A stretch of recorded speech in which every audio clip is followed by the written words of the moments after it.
Tomorrow morning, millions of children across America head back to school. Their parents are now forced to wonder, is my child safe?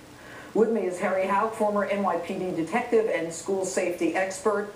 Now, thanks for being with us, Harry. Look, we know the Sandy Hook school system, the elementary school in particular, had measures in place for safety, and it obviously failed to stop this crazed individual, and I think that's too easy. He's evil, and he did the devil's work. Right. But what can we do in schools to protect our children? Well, you know, they did have some plan in the school. You know, we could probably tweak that, though. How? Okay. Apparently, the shooter got in through the glass door. Right. All right. And what happens is he shot the glass door out and went inside. All right. The glass itself was very easily penetrated. Right. So he's able to access the school.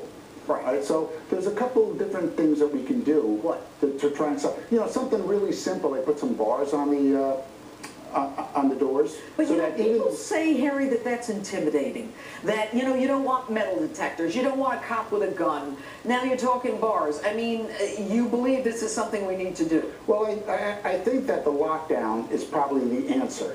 And describe a lockdown for the basically a lockdown, when you do with your emergency action plan, is basically locking down the school. What they tried to do, they locked all the doors. Okay. But the shooter's in the school. Right, exactly. The shooter got into the school. Now, if they had some kind of bars on that door, maybe the shooter could not have gotten to the school. Okay, so let's assume that there is this, as you call it, safety or emergency action plan. Correct. All right, that means that we've got to train the teachers and everybody else. Is this expensive? Who pays for it? In a world, you know, where we're, you know, on the edge of the fiscal cliff, how difficult is it? Right. Well, you know, we know that schools aren't going to put $50,000 into a security upgrade. Something like this is very easy to do. All this is a little schooling. All right. You can basically get a handyman to do some of the work to the windows or to the doors, and you'll have a secure school.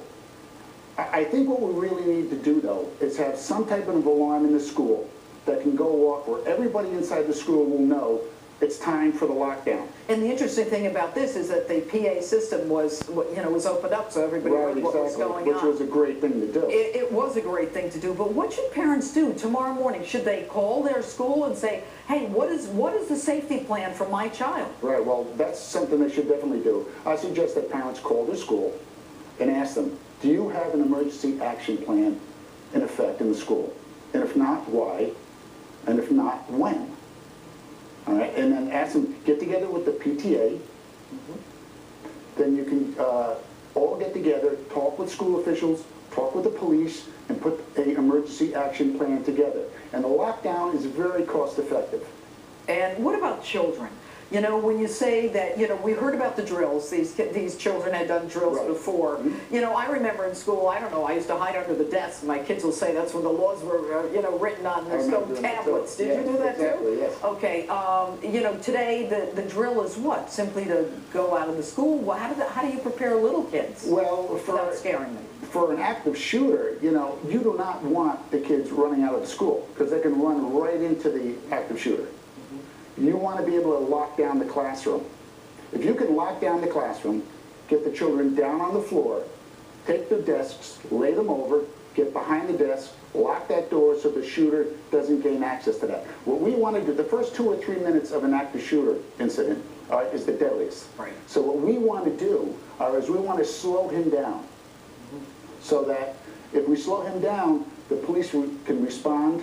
All right, and then the police can deal with them. All right, and very quickly, you were a detective, homicide detective at NYPD. These guns that we're hearing about, you know, the Glock, the Sig Sauer, the Bushmaster, and I think we'll put some of them up. You know, a lot of viewers don't know, you know, what they're capable of. A semi-automatic, I mean, they're talking now about 30 rounds to a clip. Correct. Yeah, and how quickly can that go off? Well, you've got the Bushmaster, which is right on the screen right now. on the screen right there, which is a .223 or a 5.56 round military round. That round, you can empty a 30-round clip. When I was in the Marine Corps with that in less than 15 seconds if you're if you're really trained to do that. That is scary. And these rounds are very deadly. They said there were hundreds of rounds, but and obviously 30-round clip, hundreds of rounds. That means he was reloading. He was putting. And all it takes is this quick, bam, bam. Frightening, terrible stuff. Harry House, thanks so much for being with us this evening. We appreciate your expertise. And up next, do we spend too much time trying to understand what to me is simply and purely evil?